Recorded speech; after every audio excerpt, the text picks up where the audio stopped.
Real quick, if you're into what we talk about here, you'll probably love the free stuff we've got waiting for you at papernapkinwisdom.com. Tools, templates, all that good stuff. It's free. Just ask. You can even head over to social. The link's in the bio. Welcome to Paper Napkin Wisdom, where we share pearls of wisdom shared by some of the world's top entrepreneurs, leaders, and difference makers. Here's your host, Govindh Jayaraman. Hi, I'm Govindh Jayaraman, and this is Paper Napkin Wisdom, episode 299.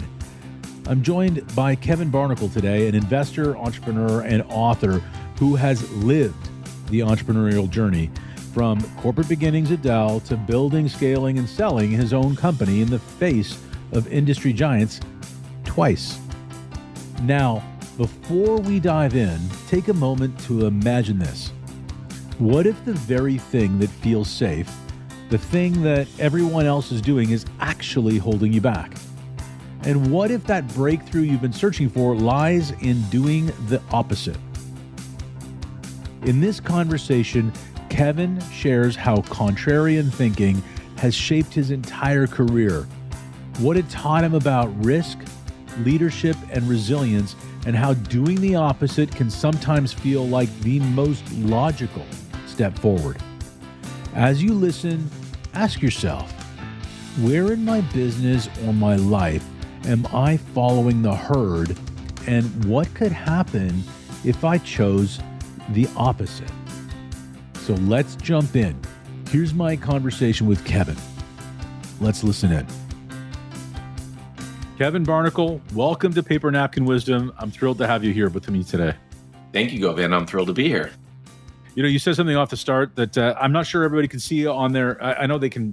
Eventually, they'll be able to see it over my shoulder and over in their corner. You're actually the first guest that's ever been on Paper Napkin that has a statue behind them, just like me. And your story is equally as awkward and shunned by our wives as the statues are forced into a remote corner of our homes. Yeah, so I have, if you can see it or not, so you have a statue of a Yeti or a Bigfoot. I'll turn the camera here when I'm done. But pretty funny, when I was running my business, we did some online commercials, and in the commercials, there was a Yeti. And I won't bore you with all the details. I was trying to stand out, what have you. And my kids were little. They were, at the time those commercials came out, they're probably like 6 and 4 or something. And, people would ask them, hey, what does your dad's company do? They're like, we have no clue, but he has Yetis in his commercials. And they just loved that there was a Yeti. I don't know how many Yeti presents I've gotten over the years. But anyways, they saw this statue in Sky Mall magazine, if anyone remembers that. And they thought it was hilarious. And my wife bought it for me. And we had it in our office. And then, anyways, once I exited that business, and everything, there were certain mementos I wanted to keep. There's a bell also on the wall that was kind of our sales bell whenever we get a new deal. But the Yeti has stayed, but my wife's an interior designer, and it is tucked away in the corner in my office where no one can see it. But yeah, it's great. And I heard all about yours as well. Yeah. It's amazing. Yeah, almost the same story, except for it wasn't a gift, but it's shunned in the corner. I love it, but it's shunned in the corner. But it's interesting you said, right, trying to stand out, and your napkin, nice segue right into your napkin, which says, look at what everyone else is doing and do the opposite. Why did you share that with me? Yeah, so it might be a little bit long-winded response, but it's the best career advice I've ever received. So I received it when I was about 25, 26. My wife and I had gotten engaged. My parents had a place in Naples, Florida, and to kind of do like a celebration getaway thing, we did a surprise, right? I surprised her with a visit down to our condo. We were there for 3 or 4 days, and there was a family down there that she had nannied in college. So they had moved from kind of Minnesota, where she went to school, to Naples, Florida.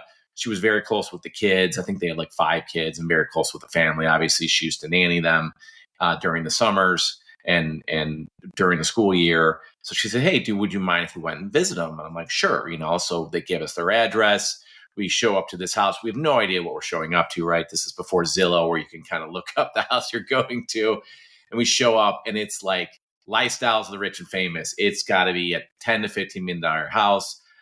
Way back, this is 25 years ago, and I'm like, what is this? It's like a gated community. It's amazing, and already you're like, whoa, this is kind of intimidating.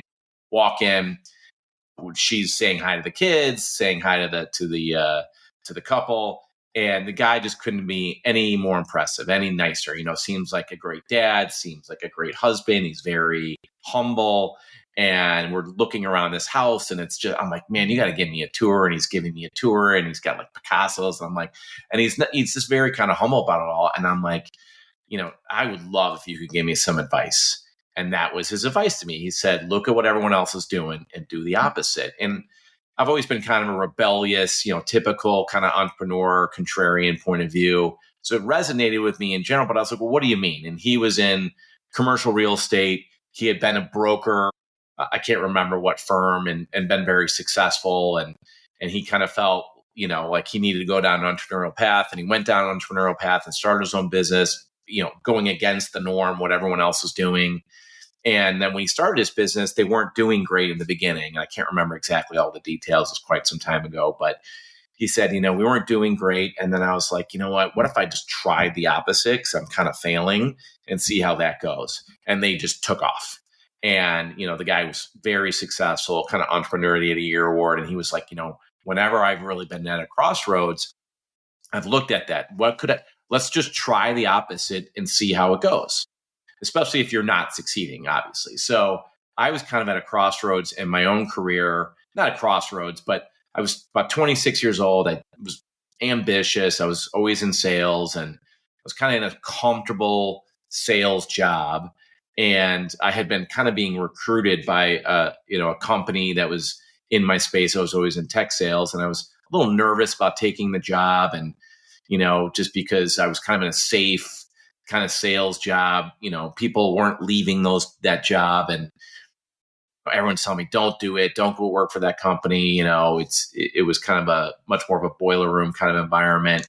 But I was like, I'm ambitious. I kind of want to do the opposite of what everyone else is doing. I want to take a chance. And then went to that company, and it went really well. And I could, I can kind of lead you down the path, but I'll stop there for a second. There's been so many crossroads in my life, and I could tell you how it all led to starting the business, and even in the business, where that advice has just been so instrumental in my own success. And I think it's something that I would like, just to, share with the listeners, that to kind of think about that, especially if you're not having success. So I love how you started off, though, that you were obviously taken aback by not the material success alone. It was his humility. Yes. And the man he was, and that motivated you to ask for advice. But what's really interesting is you contrasted that very next sentence with the fact that you say, I was entrepreneurial, a bit of a rule breaker, didn't really listen to a lot of people, but you asked for advice. You sort of did something that was out of character. Was that something you did all the time, or was this like just this moment? Actually, it was. I don't know what that is about me, and I do think that that's a particular strength of me. Is I've always been pretty humble and looked for people that were having success, and going out of my way to ask them what they did different, how they did. I've read a lot of books from successful people too, but like I remember early, my first job out of college was Dell computer. And, I was inside sales guy, and they would like list the leaderboard, of like the most successful people. And I would always email them the top 5 and say, can I take you out to lunch? Can I pick your brain? Can I please ask you some questions? Because I was just trying to learn, and I've done that my whole career. I did that when I was running my business. I did it before I just, decided to make the leap of my business. I've always tried to learn from others. And then now I'm at a phase where I've succeeded in my own career. Now I'm trying to pay it forward, right? And pay it back. And that's what I thought was one of the coolest things about your podcast, is that there's that definitely vibe of like giving back and sharing what you've learned. A lot of the episodes that I've learned, you could tell that's what the entrepreneur's goal was. So, but yeah, I absolutely have sought that out my whole career. And I still, frankly, like I'm trying to figure out golf currently. I'll take some of the best golfers. Can we go play around? Can I just pick your brain? And I find that most people, and I know one of your recent guests said the same thing, most people are very willing to share. right? And if you're really willing to listen, you've got to be willing to listen, right? You can't just be like, hey, tell me about it, and then talking about yourself. You're like, shut up, listen to them, and then take it all in. You don't need to try to impress them. Just take it in and ask questions. Right on. I really like that, because some people will see that napkin and look at what everybody else is doing and do the opposite. It may sound like you're just a rebel without a pause. That's not what you're saying. You're a rebel with a purpose. Yes. You're a rebel with a vision, and learning from the people, picking up the tire that somebody else has figured out, and using that wheel and using that tire, using the tools that people have already developed. That's not what you're talking about. And the other thing that I think is really important about, I want to make sure I didn't miss that first. No, you got it correct. Yeah, absolutely. Yeah. Okay. So then the next part is, I think is really interesting, is you say, he said something like, try the opposite and see how it goes. Like, he was struggling. Mm-hmm. He didn't quit the business, didn't quit the objective, didn't quit the vision, but quit the approach. Exactly. For a different way. And that's what I think is hidden. The hidden wisdom in this napkin isn't give up on your dreams and try the opposite. It's give up on your approach. Like, you don't know how, 100%. So find another way. Right? Exactly. There's always a path, right? That's the point. And, especially in an entrepreneurial venture, you run your own business as well. It's like, most things don't work, right? It's hard to find things that work. So just try and try and try until you find something that works, and then keep doing it. I used to say that in my company all the time, like, look, find the things that work and keep doing it. If it's not working, pivot, try something different. And sometimes you'll make little tweaks, right? Little tweaks, nothing's working. And then it's like, where the advice has been sunken in my life, it's like, well, let's try the complete opposite. If we were doing product A, let's just try doing the complete opposite. Like, one example is early in my sales career, I actually went to that company that I talked about, and they're like, look, you got 4 products to sell, and 90% of your quota is going to come from product A. And then you got B, C, and D.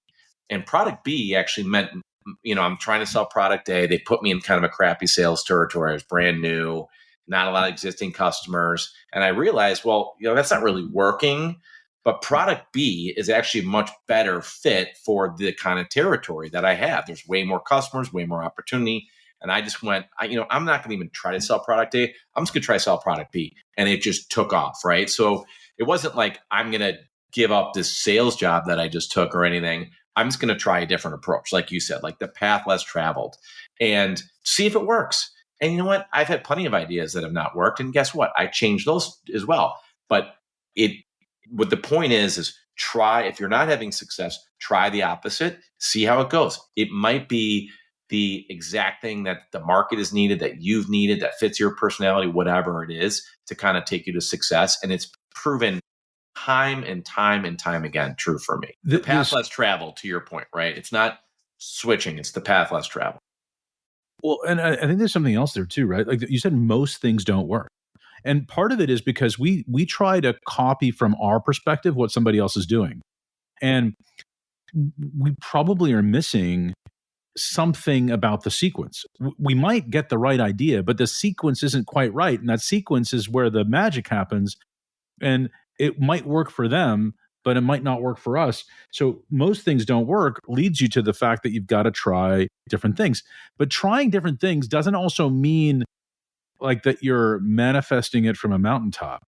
You're actually doing it, right? Yes. You're not just putting a toe in the water. When you said a product B might work, you didn't pitch it once and then walk home and say, that's it. Yeah. Yeah. You got to give it some time, right? Absolutely. You got to give it some time. And I think listening to your gut works a lot too. Like, don't just try the opposite if you think it's just completely stupid. You're like, okay, well, how would it work? Why would that actually work? Like actually putting some analysis behind it too, right? It's not just don't just throw things at the wall and see what sticks. It's like, okay, what if we tried the opposite?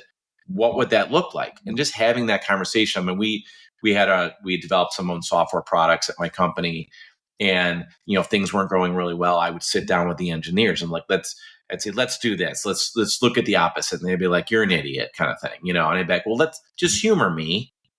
What if we tried it? Let's play it out. And then we play it out. And then usually people are like, oh, actually that might work. That might work. And then it's just, just like the whole lean startup methodology, just try, right? Try and then iterate.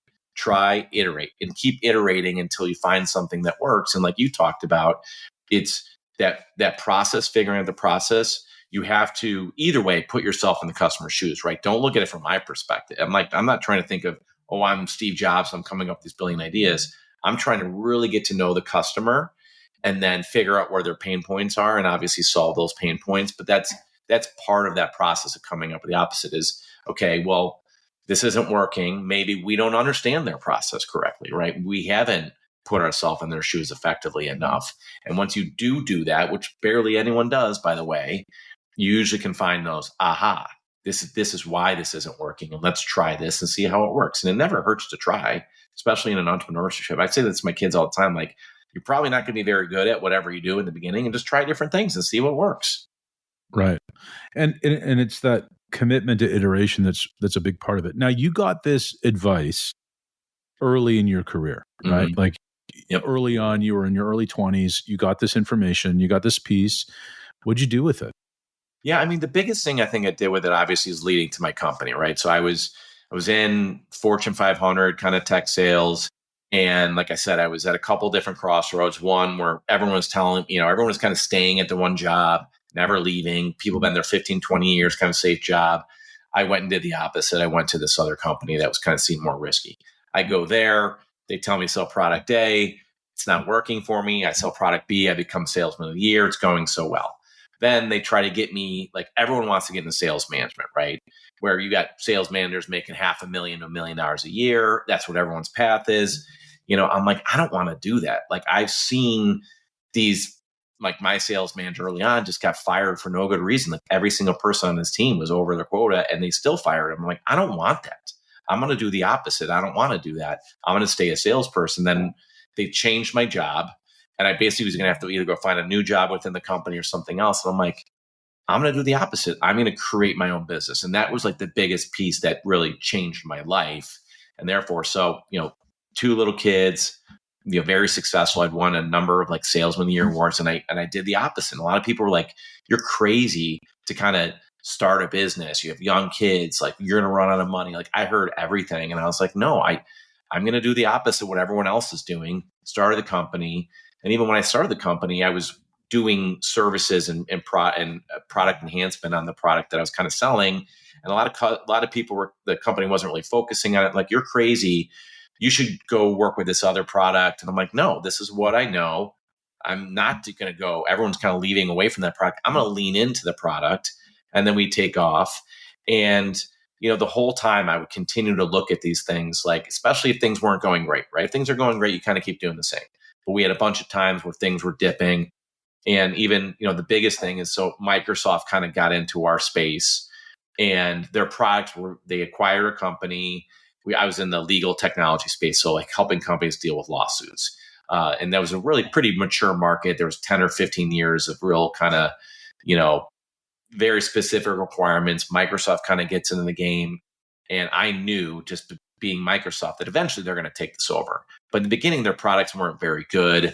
They didn't really understand them. And there's probably 30 or 40 companies kind of in my space. We're kind of a niche space. They're all like, we're ignoring Microsoft. Their products stink. They don't know what they're doing. And I'm like, no, we're going to do the opposite. We're going to go all in with Microsoft because we're a small company. We're about 25 people. They're going to bring us into all these companies. We'll figure out how to make these products work for our customers. And that could be process in their products. Anyways, we do that. We're the opposite, and we just take off.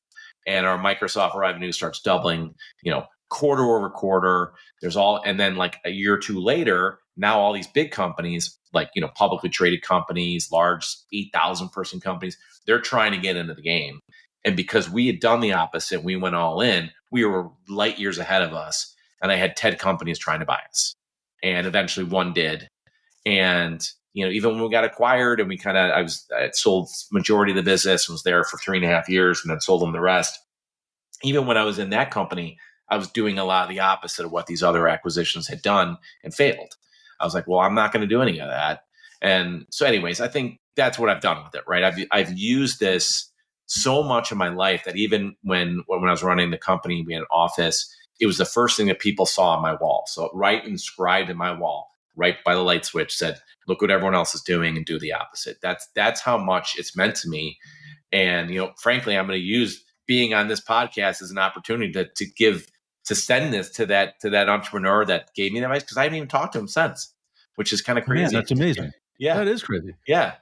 So it's what a powerful thing. I mean, the fact that you've done this and you've made this part of your life, what happens in a team when the leader is saying, hey, do the opposite and just try it. Do the opposite and try it. What happens because you were part of a team that was like, sit still, be quiet, do as you're told, do what you're doing. And you came in with a totally different philosophy, right? Do the opposite. Let's see it. Let's try it. Yeah. Yeah. What happens to your team in that environment? Yeah. I think a couple things. It recruits people like you. Because if they know that and you talk about it, it's a very entrepreneurial kind of environment. They will try new things without asking their permission, which is great. I would say that's more the kind of the sales team kind of mentality. And then I would say there are some challenges with it too. Like I just mentioned, like when we were a pretty healthy business, we're about 10 million in revenue and doing well. But the two products we were doing a lot of services, managed services and kind of product enhancements to, they were kind of going down. And then I go, hey, we're going to try the opposite. We're going to go all into Microsoft. I got a lot of resistance from my engineering team. They said the same thing all these competitors were saying. Their products stink. They don't know what they're doing, blah, blah. And then I was really pushing them out of the comfort zone. And like myself, a lot of them were analytical. And I said, well, stop. Let's talk about what if we did do the opposite? Like what could go right in these scenarios? So I think it definitely fosters an environment where people are more risk taking, and which is a good thing. Not careless risk, calculated risk, but it's okay. And it's also like a culture of it's okay to fail. Like I'm not going to get mad at you if you fail as long as you tried. Like that's all I care about. Like I even said it to my sons, last night played a soccer game. And he missed a goal that he felt like he should get, and it was right at the end of the game, and he was so upset. And I'm like, you know what, dude? I don't care that you missed the goal. You tried. You gave it a shot. It's okay if you miss. The problem is not trying, right? So I think that's the culture it creates. Is if you give them that opportunity to try something, even if it fails, I think it empowers them too, and then they'll run through walls for you. And for your customers, more importantly, frankly. Yeah, it's like the ultimate safety. You said something that I think a lot of people say, and look, you wrote a book on starting up business. I know you're passionate about entrepreneurship and the entrepreneurial space. I'm going to ask you a question because a lot of people say this, but I'm interested in your perspective. What is an entrepreneurial environment? People come to there are people in the world that, and you said this, right? You're going to attract people who are like you. They're going to want to be in an entrepreneurial environment. And I think people say these things without really knowing what it means. So I'm going to put it to you. What is an entrepreneurial? Freedom. That's what it is to me. And that's always was my own goal, right? I actually named my company Control because I wanted to control my future. And there was a second meaning for our customers, and I won't get into that, but it's freedom, right? And I used to tell that to people, like, look, we want people, when I was interviewing them, I'd say, we want people that are leaders and want the opportunity that maybe they've never had, the ability to create whatever you're looking for. We're looking for leaders. And if we have to manage you, we're going to manage you out of the business. But I'm going to give you freedom. I'm going to give you freedom to do what you want. I'm going to, certainly if you're going off the rails, we're going to have a conversation about, but it's freedom. And that's something that's always driven me personally in my personal life, kind of a control freak. I've always wanted freedom. I I don't like people telling me what to do. And I would tell that to my employees, like, look, I'm not the boss. The customer's the boss. The paychecks run through the company and me, and I'm the leader of the team, but I play a role. I'm not, and if you're on the phone with a customer and I call you, you stay on the call with them. Don't pick it up for me. So anyways, I would give people freedom, and some really cool things happen. One of my favorite things early on with giving people freedom is we had a guy who worked for, Nationwide Insurance, and he'd been there for 25 years. He was a great brilliant engineer. He wanted to work out of his house. He didn't like traveling an hour to work every day. And I recruited him, and he was scared to go to this startup. But I was like, look, man, I will give you the freedom to work out of your house. You can work remote. You can do whatever. And you're going to run the division, and I'm going to stay out of your way because you know that way better than I do. I'm over here. You're over here. I'm going to give you the freedom. Like a year in, I call him and he's like, oh, I'm in Arizona. I'm like, oh, you're working remote, you're visiting family. He's like, no, I've been here for 3 months. I'm like, huh? He's like, it's always been a dream of mine to live somewhere else in like the winter or the summer. I can't remember what the period of time was. And he's like, I want to thank you for that, giving me this opportunity, giving me the freedom to do that. And I was like, wow, how cool is that? And because I created this environment of freedom like that gave him that opportunity. And he was one of our best employees. He'd get on a plane if he needed to. Right. And I don't know, that's a no long-winded answer, but being an entrepreneur environment is giving people freedom, whatever that means to them. And it could mean freedom in their job, freedom in their work-life balance. And it can mean a lot of different things, but that's what I think it means, at least. Yeah, but it's not like freedom to not show up and not do things. So this is where I think people get mixed up, and I think this is really powerful. Embedded in what you just said, it felt like you were really aligned with him on why you do what you do, what value you have to the customer, and the customer is the boss. Your purpose, cause, belief was really well aligned. Yes. What product you were delivering was also well aligned. Like you knew what the customer had to love it. Yes. How was completely up to him. That's a great way to put it. Right. So it's a freedom of how. It's Absolutely. The freedom of how that people want when they come to an entrepreneurial organization. But people always think that there's a catch. Oh, freedom of how, but you're going to punish me if I try something innovative and it doesn't work. You're saying something opposite. You're actually saying you're giving them safety to create and invent. And what happened to your company when you did that?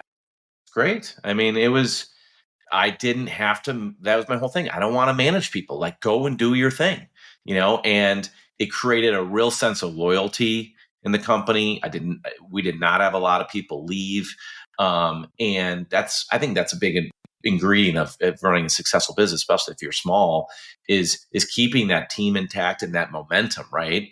And it was great. And people felt like the company get-togethers were so open, and like, it wasn't a family, it was a team, but it was a very successful team. And we had a lot of respect for each other because and we would highlight the things like, oh, Chris, we were doing this, Chris came in and now we're doing this and it's so much better. Right.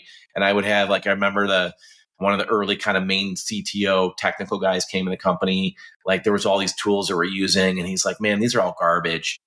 We need to do something better. I go, great, run with it. It's on your table. And then he did all these things and he was like, that was so cool to him. Right. He would do it on his off hours. During the day, he's working with clients and building products or company. But at like nighttime and on the weekends, he would do these things because it was cool to him. He enjoyed it, our ticketing system for like support tickets for a client, like that stuff. He geeked out on it and he loved it. And creating that, I think you really well articulated. I don't know if I ever thought it that way, but it was the how, right? I was like, I'm going to stay out of your way. And I would also say, stay out of my way. Like, I'm sales and marketing. I'm working with the customers, product development. Like, you can come over my way, but like, I'm leading that. So get out of my way. But I will give this to you. That is your environment, and you will run that. I will have nothing to do with it, and I will stay out of your way. And they knew that, right? And that was like their baby. And I would have them present that area. I'd be like, I was the leader, that a VP of sales. He would do all the sales stuff.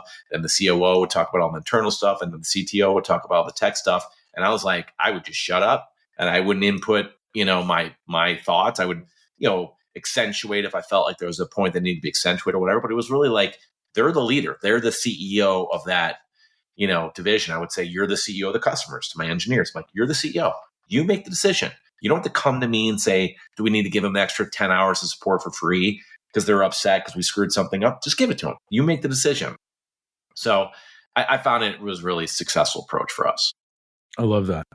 And there's a different commitment that you get from people when they're, and you talked about your CTO and the tool set that they put into place.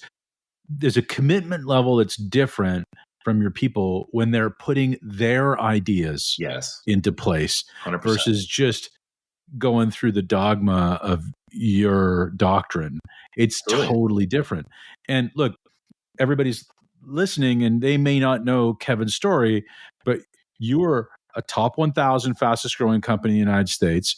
You grew 400% in revenue and sold the company twice. Yep. Right. So let's also put in context that the prize inside is that you get uncommon growth with this uncommon level of focus to letting people have the freedom of how. There's a value to that. Absolutely. I love that. The freedom of how. That's great. I think you need to write that book. Well, I just circled it down here.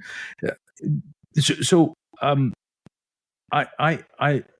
love that you talk about trying and that's all you care about. But I really want people to understand that trying means taking the shot, missing the shot, like seeing it all the way through to, in your son's case, when he took the shot and missed, it's going all the way there and feeling the defeat. That's part of it, isn't it? Absolutely. And I also said, I'm like, look, you put yourself in the right position, right? You follow the ball where it was going. You put yourself in the right position. You angled it. You hustled all the way down the field, right? You put yourself in that position. It's okay that you missed the shot because all that work leading up to that, that's the important stuff. You're showing up at practice. You're hustling in the game. You're fighting, right? It's okay that you missed the shot because you did all that preparation. I think that's what a lot of people, they worry about the shot, right? Did I make it? Did I miss it? No, it's about the process and putting yourself there because you keep doing that. You're going to have an opportunity to keep making those shots. And guess what? One of those times it's going to go in, right? And that's just how life works, right? You put in the work, you put in the process. It doesn't always work, but it's going to work at some point. And if you're doing the right things, but yeah, I think hopefully that answered the question, but yeah. Yeah, it totally does. The other thing that, I think we need to talk about a little bit is you started this is not something in people who are listening and not watching. Kevin, you're a young guy. You exited these companies how long ago? It's been about 4 years now. So about 4 years. So since about 45, right? I think you told me since about 45, you've been out of these business and you said retired/rewired since that time. And I think one of the things that people really need to understand, I say this often, I say that I'm never going to retire. And you claimed the retirement pretty strongly. You said, I retired at 45. But here we are on a podcast talking business, talking growth, talking ideas. Retired doesn't mean that your feet's up in the sand 24/7. You're still doing stuff, right? Oh yeah, nonstop. I mean, so I get a lot of questions about it. It was a goal of mine to be retired young and, financially independent, retire early, the whole FIRE movement, people call it. There's another thing around rewirement, around putting yourself in a position where you can do whatever you want. And that was my goal. And it kind of comes back to my thing I talked about earlier, freedom.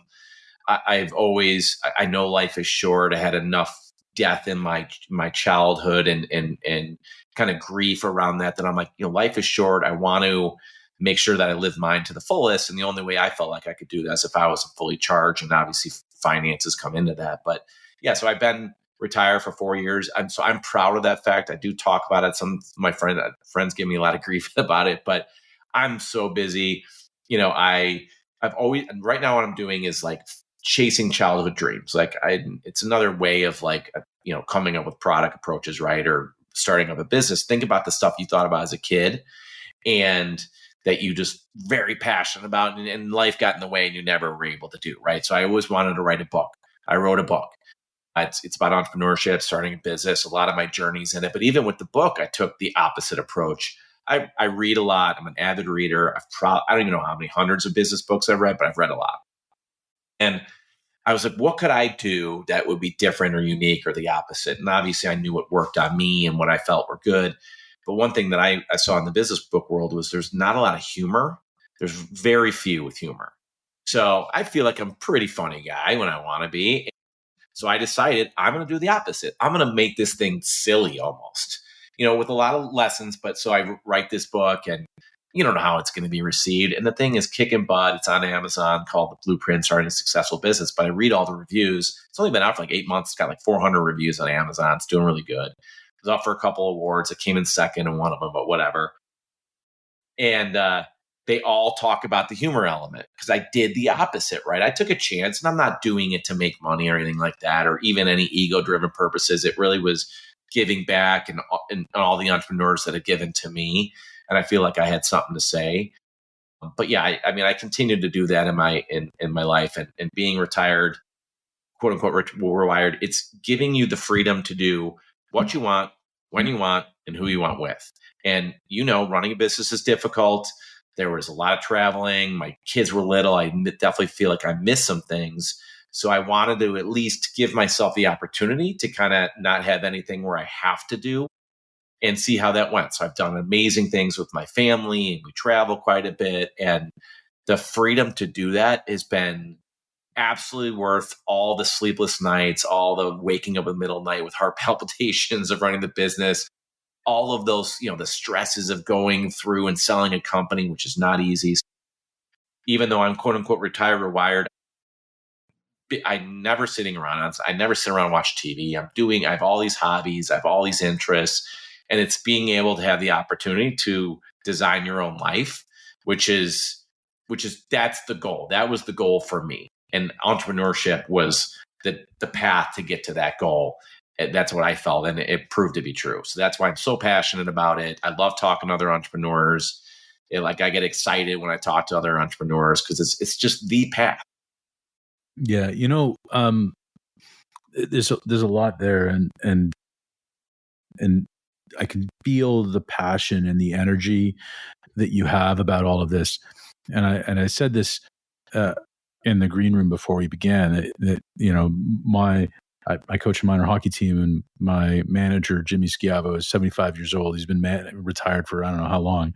The guy works harder than people who have 9-to-5s, as far as I'm concerned. He's out there creating opportunities for the young men who play on our hockey team, and they don't know how lucky they are to have a guy like that. He wants to do it, right? It doesn't feel like work if it's quote unquote a job, but that's kind of how I felt like writing the book or all these. And I have some rental properties and I sit on some boards or whatever, but those are things I want to do and I enjoy them. And it doesn't feel like work, right? So that's probably how he feels. And same thing, like I'm doing all these podcasts, I'm doing all these things because I want to get back to entrepreneurs and I want to teach people like this is the way because of how much it's given me. And that's the beauty of the life he's designed for himself, right? And I honestly, when you told me that story, I'm like, that's so cool. I can see myself doing that. Probably basketball or some different sport because I'm American, but I love that. That's so awesome. Yeah, it's so great. And I think that there's a lot that, you're living your freedom of how you're living your life, what you're doing right now. I think that's the recurring theme. And what a gift it was to spend some time with you, Kevin. This was a real joy. And as you know, because you've listened to the show, this is the point where we shout out John Rulin, who was a great friend of the show 11 years ago, before his untimely passing last year.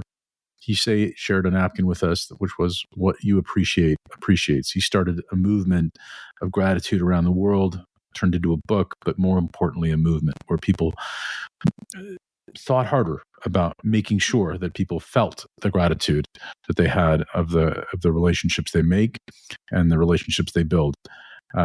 on that basis, Kevin, who would you like to shout out and show some appreciation to?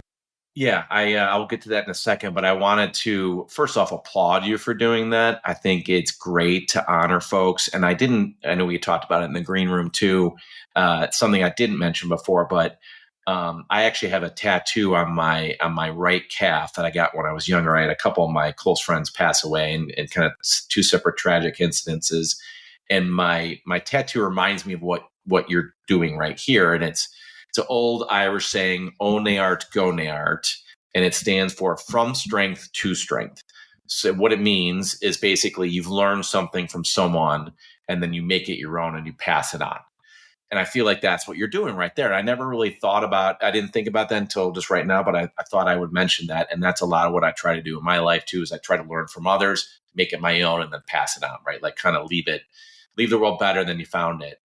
So the person that I personally want to thank for, I kind of did a spoiler alert at it earlier, but it is the gentleman who gave me that quote. His name is John Allen. Like I mentioned, I have not talked to him.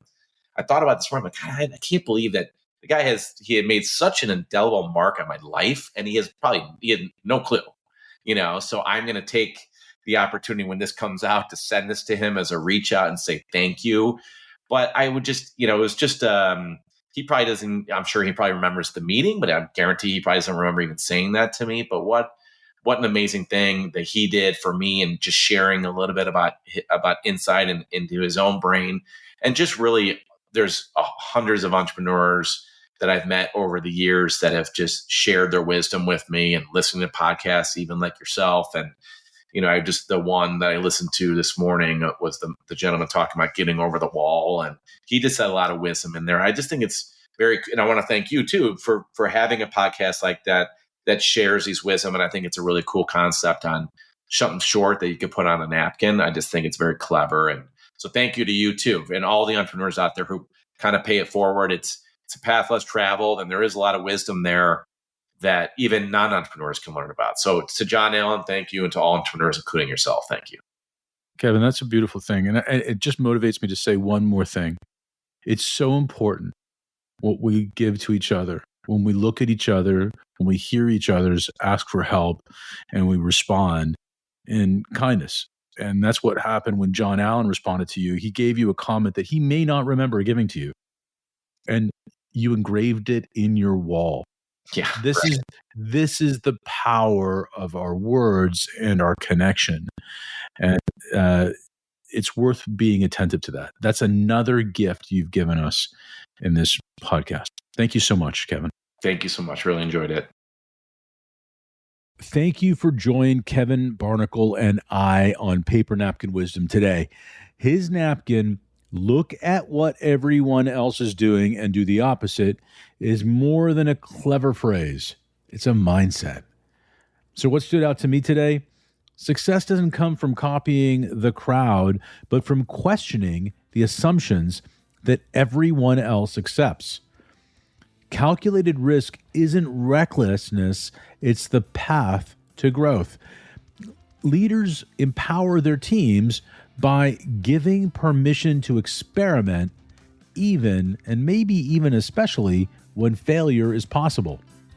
Humility, reflection, and giving back are just as much a part of legacy as financial results. As you think back on this episode, consider where you've been following the herd, and what would shift if you did the opposite today, this week, or this quarter. If this conversation sparks something for you, subscribe, leave a review, and most importantly, share Paper Napkin Wisdom with someone who needs to hear this message. When you do, you help more entrepreneurs and leaders step into these ideas and turn them into action. And here's the challenge. Take a napkin, write down one place in your life where you'll do the opposite. Share it with us at #PaperNapkinWisdom. What's the herd telling you to do? And what would it mean for you to choose differently? Remember, wisdom written small can spark massive change. Take this idea, put it into action, and turn your small shifts into big results. Make it a great day.